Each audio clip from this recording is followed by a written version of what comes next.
નમસ્કાર મિત્રો, દરેકનું હાર્દિક સ્વાગત છે. મિત્રો ધોરણ 7 વિષય ગુજરાતી મિત્રો પાઠ નંબર તમારો જે 4 નંબરનો છે ચાલો ચરણ ઉપાડો. તો સંપૂર્ણ સોલ્યુશન કરવાના છીએ. તે મિત્ર જે છે તમે ચેનલ પ્રથમ વખત આવ્યા છો તો ચેનલને ફટાફટ સબસ્ક્રાઇબ કરી દેશો. પહેલું જોઈએ વાતચીત. તે શરૂઆત કરીએ છીએ. પહેલો પ્રશ્ન છે, આ કાવ્યની કઈ પંક્તિ સાંભળવી તમને ગમી, શા માટે? તો જવાબ જોઈએ, આ કાવ્યની ભીડેલા સૌ દ્વાર ઉઘાડો બંધુ ચાલો ચરણ ઉપાડો પંક્તિ મને ગમી, કારણ કે એમાં રાષ્ટ્રીય સેવા માટે રાષ્ટ્રીય સેવકોને ભેદ ઝઘડા ભૂલીને આહ્વાન કહ્યું છે. સમગ્ર કુચ ગીતની એ ધ્રુવ પંક્તિ છે. પ્રશ્ન 2, તમે કોઈ કામ માટે બીજાની મદદ કેવી રીતે મેળવશો? કોઈ કામ માટે બીજાની મદદ લેવા માટે એ કામનો હેતુ, એના નિસ્વાર્થ ભાવની વાત નમ્રતાથી કરીશ. કામનું મહત્વ સમજાવીને તેમની મદદ અનિવાર્યતા અંગે વાત કરીશ. પ્રશ્ન 3, તમને કયું ગીત ગમે છે, કેમ? ઉત્તર, મને આપણું ભારતનું રાષ્ટ્રગીત જન ગણ મન ગમે છે.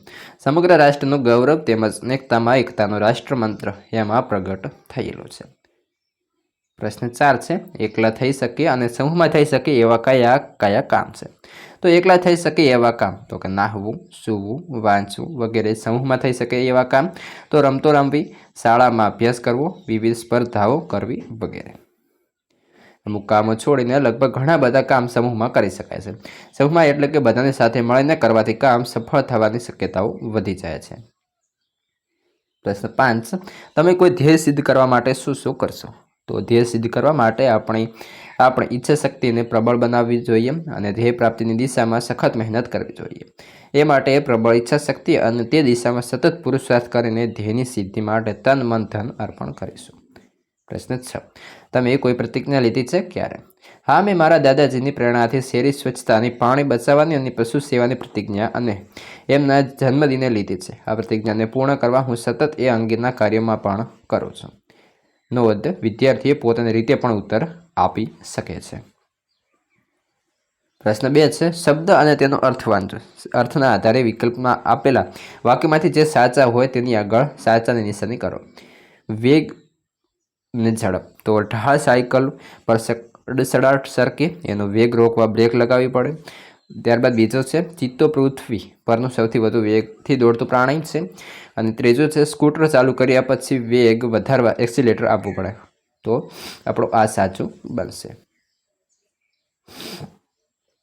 આગળ છે, ભેખ લેવો, તો કોઈ ધ્યેય પાછળ સર્વસ્વ છોડીને પડવું. તો તેની સામે આ ત્રીજા નંબરનું સાચું બનશે. તો કે ધારેલી સફળતા મેળવવા માટે ભેખ લઈને મહેનત કરી રહ્યો છે. જય જયકાર, જીતની ખુશાલીનો પોકાર, તો આવશે અહીં એટલે જે છે જય જયકાર કરતાં કરતાં સરઘસ આગળ વધી રહ્યું હતું. આગળ જોઈએ 3 ઉદાહરણ મુજબ શબ્દો શોધીને લખો અને વાક્ય પ્રયોગ કરો. પહેલું, પળ પળ, તો પળનો યોગ્ય ઉપયોગ કરે એ જ સમજદાર. બીજું છે ટક ટક, તો નાની નાની વાતોમાં ટકટક કરવાથી કામ બગડે. 3, ટપ ટપ, તો મમ્મીનો ઠપકો સાંભળીને નેહાની આંખમાં ટપ ટપ આંસુ સર્યા. 4, ધક ધક, તો અંધારી રાતે ડરપોક મેહુલને ધક ધક થવા લાગ્યું. 5, ચટ ચટ, તો બિલાડી ચટચટ ખીર ચાટી ગઈ. 6, ગટ ગટ, તો મુન્ની ગટગટ દૂધ પી ગઈ. 4, કૌંસમાં આપેલા શબ્દોનો યોગ્ય ઉપયોગ કરી નીચેના વાક્યો પૂરા કરો. અજુગતું, અશક્ત, અશક્ય, અનિમેષ, અડગ, અવિચલ અને અવિરત.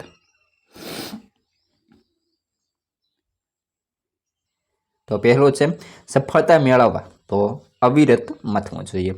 2, ધ્રુવના તારાનું સ્થાન, તો અવિચલ છે. 3, મજબૂત મનોબળ ધરાવતી વ્યક્તિ માટે કોઈ જ કામ અશક્ય નથી. અને 4, મન અશક્ત હોય તો શારીરિક બળ એકલું શું કરે? તો તેની અંદર આપણે શું આવશે? અશક્ત એ ત્યાં આવશે. 5, તો કે ખાલી જગ્યા અંદર ખડગ મનના માનવીને હિમાલય નડતો નથી. અડગ મનના માનવીને. 5, કૌંસમાંથી યોગ્ય શબ્દ મૂકો. તો તેની અંદર જોઈએ, ચાલો ચરણ ઉપાડો, છેને પર્વત આડો. ચાલો ચરણ ઉપાડો, સાથે પગલા માંડો. તો ચાલો ચરણ ઉપાડો, કૂદી જઈએ તો ખાડો. ચાલો ચરણ ઉપાડો, છેને ઊંચી વાડો. ચાલો ચરણ ઉપાડો, દોડો રાતને દાડો. ચાલો ચરણ ઉપાડો, ડરાવે નહીં કોતરાડો. ચાલો ચરણ ઉપાડો. પ્રશ્ન 6 ઉદાહરણ મુજબના વાક્યો બનાવીને લખો. ઉદાહરણ: ચાલો જમી લઈએ, ચાલો કસરત કરીએ. ઉત્તર: ચાલો રમત રમીએ, ચાલો સાથે ફરવા જઈએ, ચાલો બેઠા બેઠા પ્રાર્થના કરીએ, ચાલો વૃક્ષો વાવીએ અને ચાલો હવે ગૃહ કાર્ય કરીએ. પ્રશ્ન 7 વાક્યની શરૂઆત ચાલો, દોડો, કહો, બોલો, જુઓ, ઉઠો જેવા શબ્દોથી કરો. તો પહેલો છે શ્વાસ ભરીને દોડવા લાગ્યો. તો ચાલો શ્વાસ ભરીને દોડવા લાગો, ઉઠો શ્વાસ ભરીને દોડવા લાગો. પ્રશ્ન 2 ધ્યાન આપીને વાંચવા લાગો. તો ચાલો ધ્યાન આપીને વાંચવા લાગો, જુઓ ધ્યાન આપીને વાંચવા લાગો. ત્રીજા નંબરે જોઈએ સામેના મકાનમાં આગ લાગે. દોડો સામેના મકાનમાં આગ લાગે, ઉઠો સામેના મકાનમાં આગ લાગે. 4 ડુંગર કેટલો દૂર છે. કહો ડુંગર કેટલો દૂર છે, જુઓ ડુંગર કેટલો દૂર છે. 5 કહો. કહો શું જોઈએ છે, બોલો શું જોઈએ છે. 6 બોલો. તો બોલો ક્યારે આવો છો, કહો ક્યારે આવો છો. પ્રશ્ન 8 છે કાવ્ય વાંચો અને પ્રશ્નોના ઉત્તર આપો. તો પગલે પગલે સાવધ રહીને પ્રેમળતા પ્રગટાવીએ જા, અંતરને અજવાળી વીરા પંથ તારો કાપે જા. કાંટા આવે કંકર આવે, ધોમ તમકતી રેતી આવે, ખાંડાની ધારે ધૈર્ય ધરી ચાલ્યો જા, દુર્ગમ પંથ કાપે જા. હિંમત તારી ખોતો ના, સ્વાર્થ સામે જોતો ના, શિસ્ત શાંતિને સેવાનો તું પાઠ સૌને આપે જા, દુર્ગમ પંથ કાપ્યો જા. તો પ્રશ્નો છે. પહેલો પ્રશ્ન છે રસ્તામાં કેવા કેવા સંકટ આવી શકે છે. રસ્તામાં કાંટા, કાંકરા, ધૂમ ધમકતી રેતી અને ખાંડાની ધારે ચાલવા જેવા સંકટો આવી શકે. પ્રશ્ન 2 સંકટની પરિસ્થિતિમાં શું કરવું જોઈએ. સંકટની પરિસ્થિતિમાં આપણે હિંમતથી હારી જવું ન જોઈએ.